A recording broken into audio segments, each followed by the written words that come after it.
우리가 다 공통적으로 원하는 것이 있다라고 하면은 사람들로부터 칭찬을 받고 또 인정을 받고 하는 일들이라고 저는 생각합니다. 그래서 사람들은 다른 사람들한테 인정을 받고 칭찬받기 위해서 관심을 가지고 살아가게 되어집니다. 오늘 설교 제목이 허영에 들뜰 때라는 건 제목이 이상하죠. 허영에 들뜰 때. 왜 제목을 정했는가 하면 본문을 제가 설교 준비하려고 가만히 보니까 제자들의 마음이 좀 허영에 들떠 있는 것 같아요. 예수님께서 이제 곧 왕이 되시면은 내가 그 오른편에서 의정이 되고 왼편에서 좌의정이 되고 이런 높은 관직, 명예욕에 사로잡혀 있는 것 같아요. 저는 우리 성도님들이 또 예수 믿으시는 분에 의해서 늘 꼬리가 되고 업신여김을 당하고 무시당하시기보다는 인정을 받고 높임을 받고 잘 되시기를 원합니다. 또 하나님께서도 축복하실 적에 꼬리가 되지 않고 머리가 되며라고 말씀을 하셨습니다. 그런데 우리가 그 머리가 되는 높아지는 그것이 우리의 삶의 결과여야지 하나님은 높이시지 않는데 내가 높아지려고 하다 보면은 오늘 본문의 경우와 같이 들떠 있는 허영에 들떠 있는 그런 잘못된 삶을 살아갈 수도 있습니다. 여러분, 허영이라는 말이 어떤 말입니까? 허영. 헛된 영광. 헛된 영광. 어떤 게 헛된 영광이죠?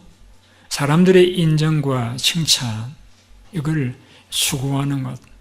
그게 헛된 영광이라고 우리 설명을 할 수가 있죠.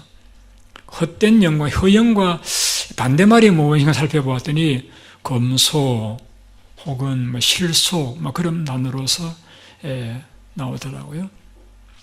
그래서 우리가 허영에 들뜰지 않고 정말 검소하고 실수 있는 삶을 살아갈 때에 결과적으로 하나님 주신 선물이 명예롭게 되어지고 높아지는 것이라고 생각을 합니다.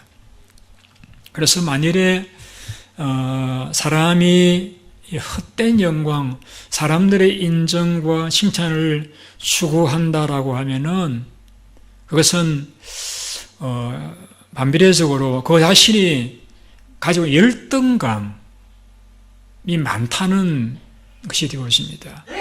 그래서 다른 사람들이 안 높여주니까 나라도 이렇게 높이려고 그러한 것에 관심을 가지는 것이 될 수가 있다는 이야기죠. 다 그러시다는 이야기는 아니고요. 그래서 이 허영심을 버린 사람들은 아무도 모르는 고아원이나 양농에 가서 이름없이 섬기는 그런 삶이 가능하지만은 허영과 영광을 추구하는 분들은 그러한 것은 죽어도 깨어나도 할 수 없는 그런 일들이 되고 마는 것이죠. 그래서 우리가 결과적으로 하나님이 우리 인정하시고 높이시고 잘 되기를 저도 원합니다만은 우리의 삶의 자체는 허영심을 추구하는 것이 아니라 늘 검소한 삶을 추구하는 자가 되어져야 되겠다는 것이죠. 오늘 본문을 같이 한번 읽어보시겠습니다. 여기 44절 말씀 같이 한번 같이 읽어보시겠습니다. 시작. 이 말을 너희에게 담아두라. 인자가 장 사람들의 손에 넘겨지리라 하시되. 여기서 이 말은 그 다음에 나오는 인자 예수님이 자신을 가리킬 적에 표현한 말씀이죠. 인자가 예수님이 장차 사람들의 손에 넘겨져서 십자가에서 죽임을 당하실 것이다 하는 말씀이죠. 그 말을 마음에 담아두라고 했습니다.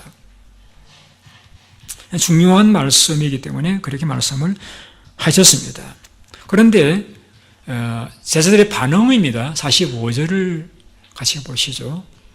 그들이 이 말씀을 알지 못하니 이는 그들로 깨닫지 못하게 숨긴 바 되었습니다. 예수님께서 제자들에게 하신 말씀은 인자가 장차 사람들의 손에 넘겨져서 십자가를 지고 죽으실 것이다라는 말씀인데, 그 말씀이 여러분 어려운 말씀이 아니지 않습니까? 예수님이 사람들에게 잡혀서 죽으실 것이다라는 말씀인데, 그런데 제자들의 반응은 그들이 이 말씀을 깨닫지를 못했다. 주님은 잠시 후면은 예루살렘에서 왕이 되실 분인데 사람들에게 손에 넘겨져서 죽임을 당하신다. 이게 도대체 무슨 말일까? 의미를 깨닫지를 못했다라고 했습니다. 우리가 의미를 모르면은 우리가 어떻게 하죠? 물어보잖아요. 그런데 그들은 이 말씀을 묻기도 두려워하더라. 왜 모르면은 뜻을 물어보기라도 하셔야 되는데 왜 물어보는까지도 두려워했을까? 그것은 제자들의 관심은 지금 하나입니다. 예수님이 왕이 되시면은 우리가 그 옆에서 높은 관직을 차지하고 권세를 부리는 거기에 관심이 가 있었습니다. 주님은 세상에 그런 정치적인 메시아로 오신 분이 아니신데, 주님은 그런 분이 아니신데 제자들은 주님께서 기적을 행하고 또 지난주에 말씀드렸던 것과 같이 귀신 들린 사람을 권능으로 고치시고 하니까, 야, 주님이시라고 하면은 왕이 되시면은 이제 농사 안 지어도 떡 5그릇 오수매 먹이시니까 경제적인 문제가 해결되어지고, 귀신을 내어 쫓으시니까 이제 연계를 주름 잡으시고 세상을 다스리시겠다. 그래서 우리가 그동안에 배를 버리고 고기를 버리고 주님을 따랐는데 주님의 작업이어서 이제 우리가 함께 영광을 누리겠다. 이런 허영심에 잡혀 있다 보니까 그들이 하나님 말씀을 들어도 깨닫지를 못했다라는 것이죠. 깨닫지 못했다. 제가 말씀드렸듯이 우리가 높아지는 것은 좋은 일이에요. 사람들의 인정을 받고 칭찬을 받고 명예롭게 되어지는 것은 하나님의 축복이기도 합니다. 그런데 그것이 우리가 하나님이 원하시는 라이프 스타일로 살아간 결과여야지, 우리가 그것을 목표로 삼고 살아가다 보면은 이 제자들과 같이 하나님 말씀을 들어도 깨닫지 못하는 그러한 불행한 자가 될 수가 있다라는 것입니다. 구약을 보면 르호보암이라는 왕이 있습니다. 이 왕은 솔로몬의 아들이었죠. 솔로몬 시대에 많은 궁궐을 짓고 성전을 짓다 보니 백성들이 많이 노역에 고생이 많았습니다. 그래서 그 백성들이 르호보암이 왕이 되자 우리 건축의 수고를 좀 짐을 가볍게 해달라 요청을 했습니다. 그때에 르호보암이 그 백성의 요구를 듣지 않고 자기 친구들의 말을 듣고 그 백성의 요구를 들어주지를 않습니다. 그 일을 두고 성경이 이렇게 말씀하고 있습니다. 이는 여호와께로 말미암아 난 것이다. 르호보암이 백성들의 요구를 듣지 않았던 것은 그가 어리석거나 완고해서가 아니라 하나님으로 말미암아 그 요구를 듣지 않은 것이다 라는 것이죠. 그 말씀은 다시 말씀드린다라고 하면은 그들이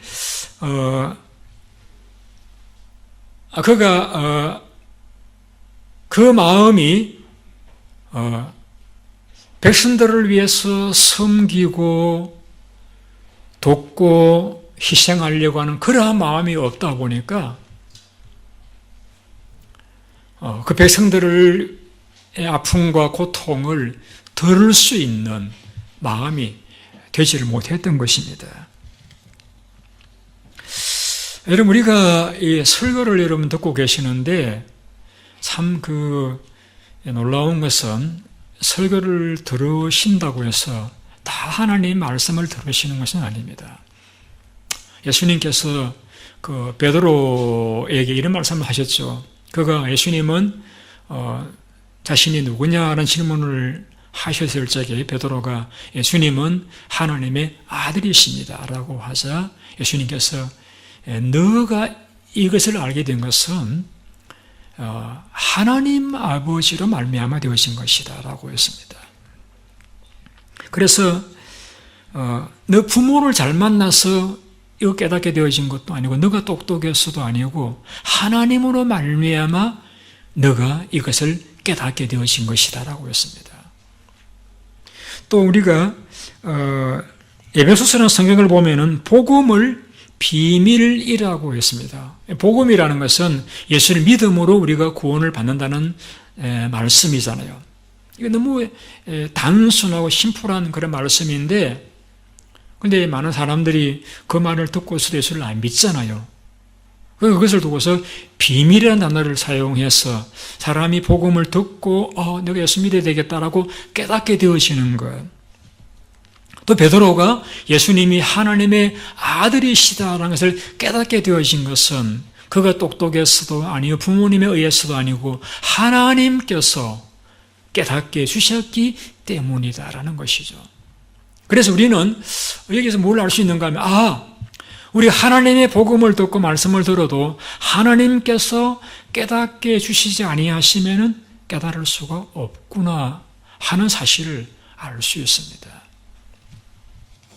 그래서 다시 돌아와서 지사들이 예수님께서 사람들의 손에 넘겨져서 십자가에서 죽어질 것이라는 말씀을 하셨습니다마는 그들이 깨닫지 못했던 것은 왜 깨닫지 못했을까요? 하나님께서 그들로 깨닫지 못하게 두셨다라고 이야기할 수 있죠. 그러면은 하나님께서 우리가 복음을 들었을 때 깨닫게 해주셔야 되는데 왜 하나님께서 그냥 깨닫지 못하도록 내버려 두셨을까?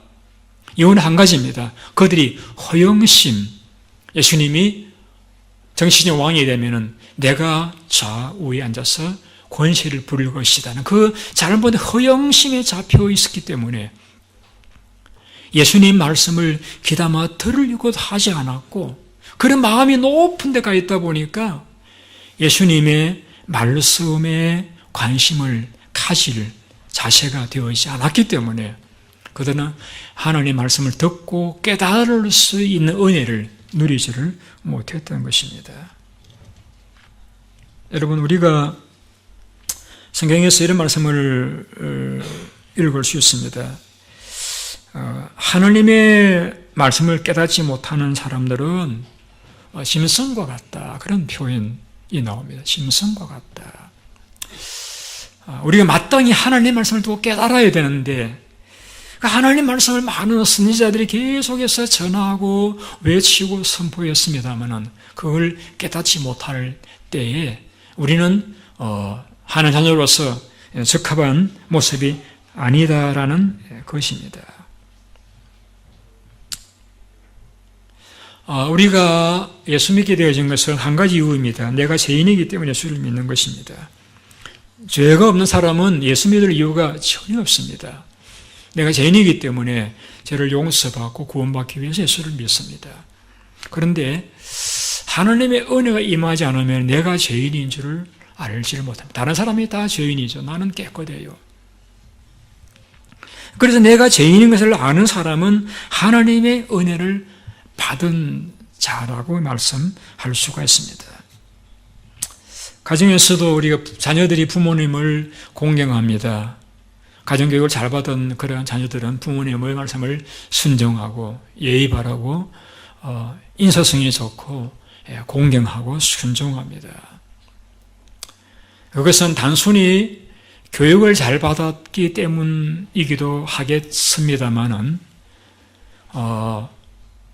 중심에서 부모를 공경하고 순종하고 바르게 인사하는 사람은 부모님의 은혜를 깨달은 사람일 것입니다. 나이 드신 분들을 존중하고 부모님을 존중하는 것은 그분들의 수고와 그분들의 애씀을 알고 고마운 마음이 있다 보니까 부모님을 존중하고 순종하고 따르는 것이지 않겠습니까? 그와 같이 하나님의 자녀, 하나님 말씀을 받들고 순종하는 사람이 어떤 사람입니까? 하나님의 은혜를 깨달아 하나님 참 고마워. 나 같은 죄인을 구원해 주셨구나. 나를 예수 믿게 해주신가. 나를 위해서 천국을 예배해 두신 거 참 고맙다. 그 여기는 사람은 깨달은 사람입니다. 그래서 하나님을 공경하고 하나님께 충성하고 감사하고 의지하고 순종하면서 살아가게 되어지는 것입니다. 예수님이 씨 뿌리는 비유를 말씀하시면서 많은 계시를 가져온 사람을 가리켜 말하기를 듣고 깨달은 자라고 했습니다. 좋은 땅에 뿌려졌다는 것은 하나님 말씀을 듣고 깨달은 사람이다. 그러나 여러분, 구약에서 삼손이라는 사람을 보게 되어지면은 그는 힘이 장사였습니다마는 자기에게서 힘이 빠져나간 줄 깨닫지를 못했습니다. 그 결과 그는 잡혔고 블레셋 군인들에게 두 눈이 뽑히고 장님이 되어서 불행한 처우를 맞이하고 말았습니다. 노아 시대에 사람들이 깨닫지 못했기 때문에 노아가 방주를 예비하고 다 구원하기를 원했지만 그들은 다 수장을 당하고 말았던 것이죠.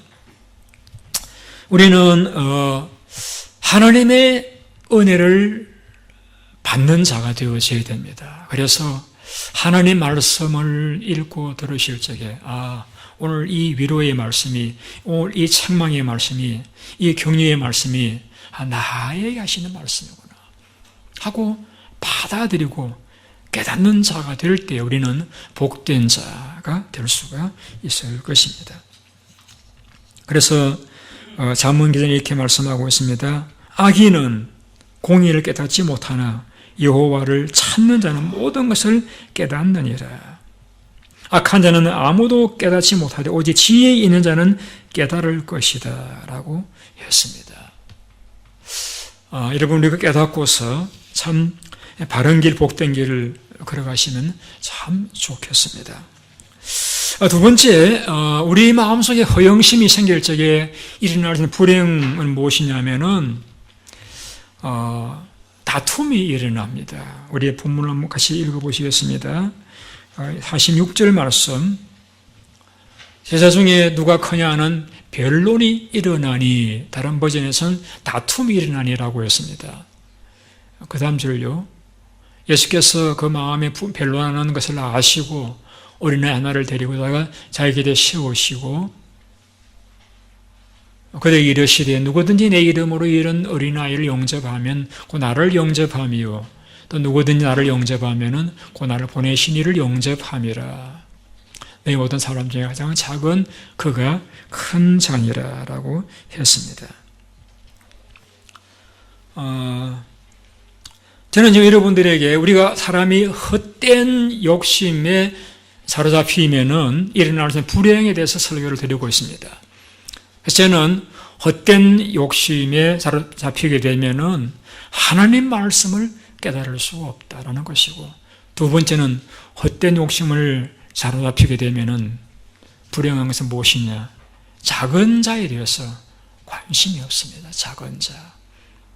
본인이 높은 자리에 관심이 가 있다 보니까 저들이 예수님을 모시고 높은 자리에 오를 것이라는 관심이 가 있다 보니까 작은 자들, 어려운 자들, 가난한 자들에 대해서 관심이 없다는 것입니다. 예수님께서 그 높은 자리를 차지하려 다투고 있는 제자들에게 하신 말씀이 너희 이 어린아이를 영접하는 것이 곧 나를 영접하는 것이다 라는 말씀을 했습니다. 여기서 어린아이라는 말씀은 실제 어린아이를 두고 말씀한 것일 수도 있습니다. 그 당시에는 아이들은 숫자에 포함되지도 않던 시대이기도 하고, 또 성경은 자녀를 노엽게 하지 말라라고 말씀을 했습니다. 그래서 어린아이라고 해서 무시하고 없이 여기는 것은 하나님이 원하시는 일이 아닌 것을 성경이 가르쳐주고 있습니다. 그런데 여기에서 예수님이 이 어린아이를 영접하는 것이 곧 나를 영접합니다라고 말씀하실 때에는 이것이 어린아이라는 이 의미는 사회적인 약자를 가리킵니다.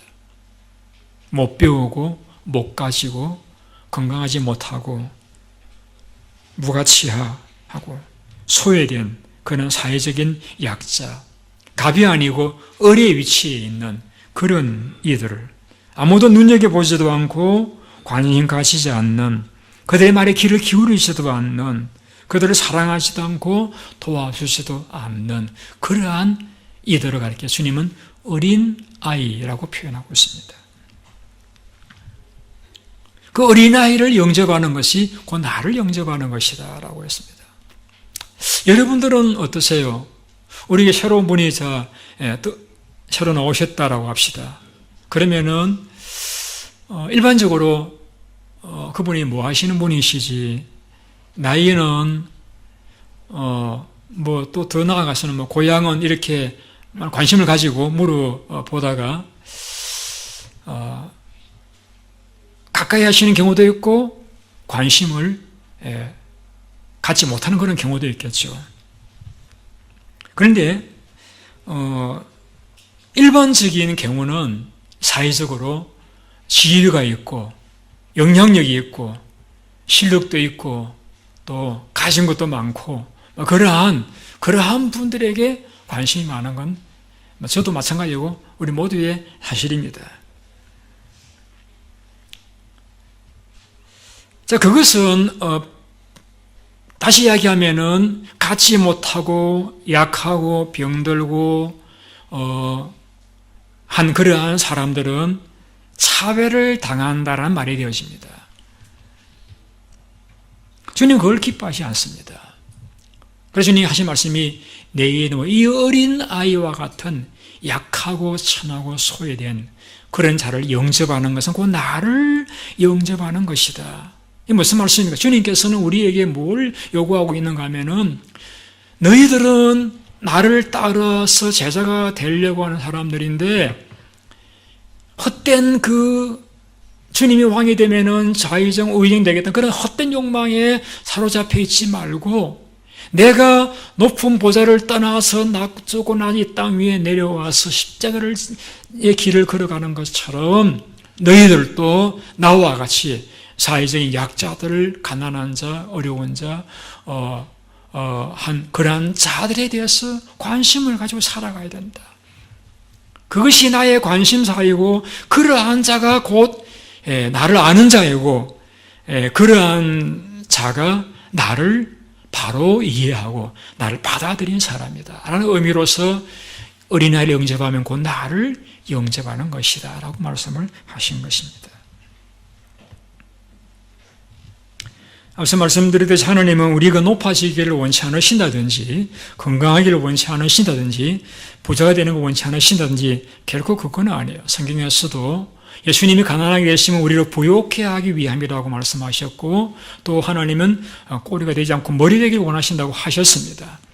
그리고 그것은 우리가 예수님의 삶의 가치관을 따라 살아갈 때 따라오는 결과여야지 우리가 그 결과를 목표로 삼고 살아가다 보면은 우리 허영의 마음이 빼앗긴, 그래서 주님이 관심 가졌던 작은 자에게 관심 갖지 못하고 허영에 빼앗겨 살아가는 그런 잘못된 삶을 살아갈 수가 있다라는 것입니다. 하나님의 관심은 얼마나 사회적인 약자에게 관심이 많으신가 하면은 신명기 14장에 보시게 되면 이렇게 말씀했습니다. 매 3년 끝에는 10분의 1을, 소산 10분의 1을 내어서 내 성령에 거류하는 고와 가부들이 와서 먹고 배부르게 하라. 그래야 하면은 내가 너가 하는 손해의 모든 범사의 복을 줄 것이다 라고 했습니다.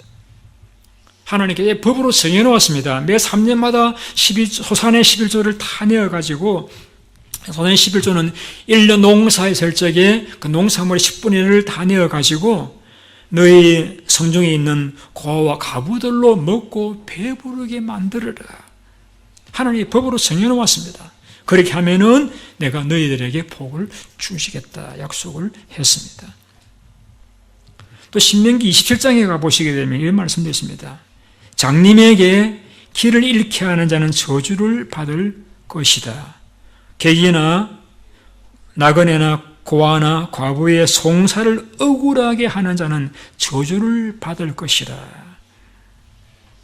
하나님이 저주를 선언했습니다. 고아, 과부, 나그네를 억울하게 만드는 사람들을 하나님께서 저주를 할 것이라고 경고를 하셨습니다.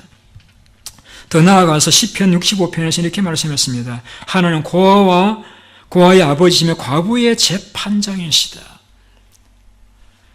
고아의 아버지이며 과부의 재판장이, 이 재판장이라는 말씀은 하나님은 고아와 과부를 디펜스해주는 그러한 보호자가 되신다라고 말씀을 했습니다. 여러분, 우리가 미국 땅에 와 살고 있습니다. 미국은 여러분 잘 아시다시피 세계에 가장 많은 선교사를 파송하는 나라입니다. 두 번째로 가장 많은 선교사를 파송하는 나라는 어디일까요? 한국입니다.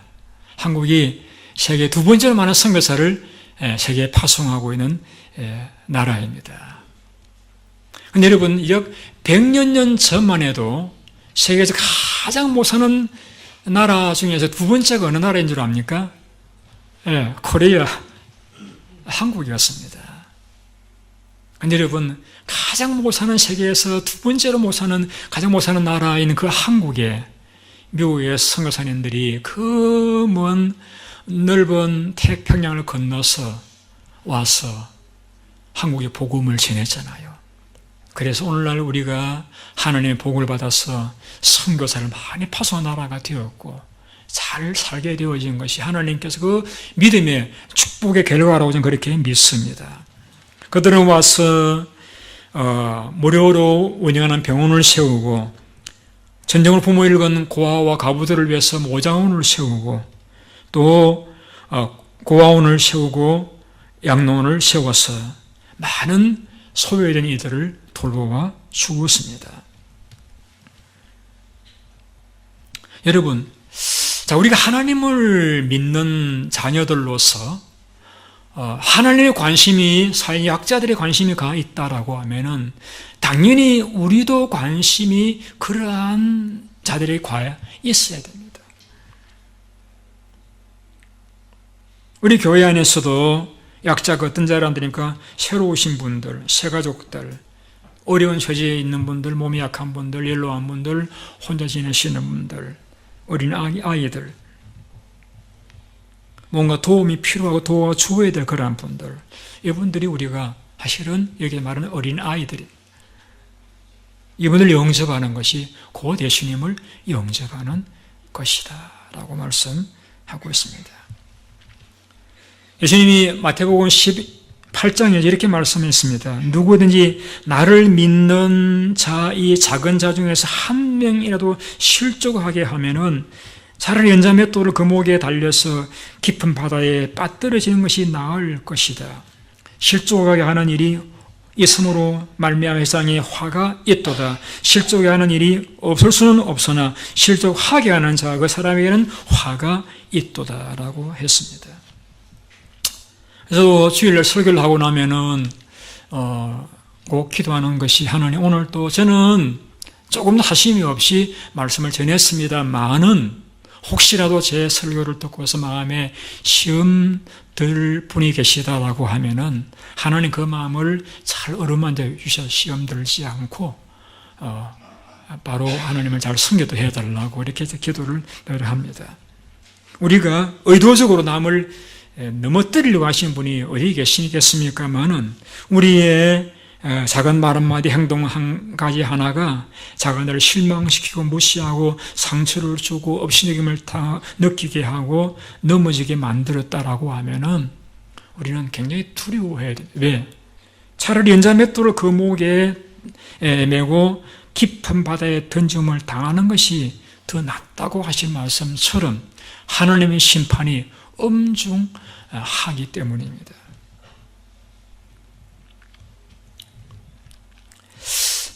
우리가 또 작은 자들에 관심을 가져야 될 그 이유를 마태복음에서는 이렇게 말씀했습니다. 삼가 이 작은 자 중에 하나도 없인 여기지 말라. 왜? 그들의 천사들이 하늘에 계신 내 아버지 얼굴을 항상 배움느니라. 여러분, 우리는 보지도 못하고 느끼지도 못하지만은 그 우리 모든 그리스도인들의 곁에는 수천사가 있다는 것을 성경이 말씀하고 있습니다. 그 천사들이 항상 하나님께 리포트를 합니다. 그 사람에게 있었던 모든 일들, 본문의 경우에는 그 사람에게 남이 어떻게 했는지 그 사실들을 하나님께 항상 리포트한다라고 했습니다. 그러니까 우리가 작은 자를 없인 여겼을 적에 하나님이 그것을 들으실 텐데 그 일들에 대해 하나님께서 아실 것을 생각한다라고 하면은 우리는 인사 하나라도, 우리의 말 한마디라도, 우리 행동 거지 하나라도 우리는 신중하고 조심하면서 살아가야 할 것입니다. 다윗 이야기를 드리고 설교를 마치려고 합니다. 다윗이 왕이 되기 전에 사울이라는 그 이전 왕에게 쫓겨서 아둘람 굴이라고 하는 광야에서 도피생을 하고 있을 때였습니다. 그 광야입니다. 거기는 마실 물도 모자라고 음식도 부족한 그러한 이 다윗 혼자도 피신하기라 어려운 그런 때였습니다. 그런데 사무엘상 22장에 보시게 되면은 환난 당한 자, 빚진 자, 원통한 자가 다 그에게 왔다라고 했습니다. 환난 당한 자, 빚진 자, 원통한 자가 이 다윗에게 찾아온 겁니다. 그것도 한두 명이 아니라 400명 가량의 사람이 찾아왔다라고 했습니다. 다윗 자신도 지금 도피 중이었기 때문에 사울 왕이 찾아오면 또 도피해야 되는데 400명이나 와서 함께 있게 되었으면 도피하는 게 용이하지가 않아요. 그런데 그들에게 온 사람들은 도움은 안 되고 다 힘이 없거나 재물이 없거나 원통한 일이 있거나 빚진 자 그런 사람들만 400명이나 왔었어요. 그런데 다윗은 그들을 왜 내치지를 않았습니다. 다 그들을 받아 주었습니다.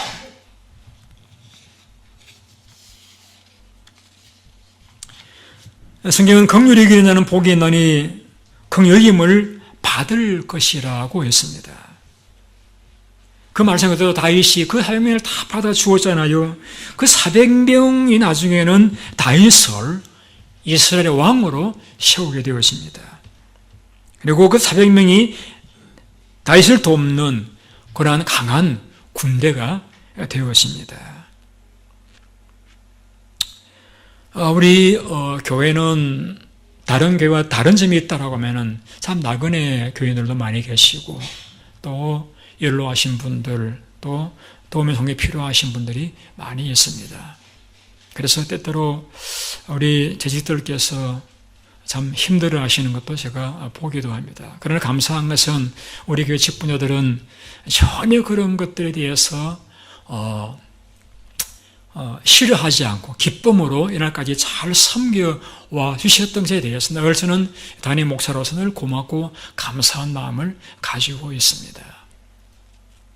오늘 여러분들에게 제사들이 허영에 들떠 있을 적에 어떤 일이 있었던가 두 가지를 말씀을 드렸습니다. 우리는 헛된 영광에 취해서 하나님 말씀으로도 깨닫지 못하는 깨닫게 하신 은혜를 받지 못하는 자가 되어서는 안 되고 하나님 말씀 듣는 덕시 다 깨달아서 내가 구원받고 회개하고 바른 길을 가고 복을 받게 되어지기를 바랍니다. 헛된 영광에 들떨어서 작은 자에 대해서 관심을 잃어버리는 그러한 제자들처럼 되지 않고 오히려 우리는 작은 자들의 관심을 가지고 복음을 듣지 못한 일에 관심을 가지고 나보다 못 배우고 못 가지고 약한 사람들의 관심을 가지고 그들을 내 힘껏 돕고 그들을 위해 섬기고 기도해 드리는 그러한 삶을 살아가심으로써 하나님께서 기뻐하시고 또 기뻐하신 교회가 되으시고 또 여러분을 축복하시는 그런 복을 누리시는 여러분들이 다 되시기를 예수님의 이름으로 축원드립니다. 우리 기도하겠습니다.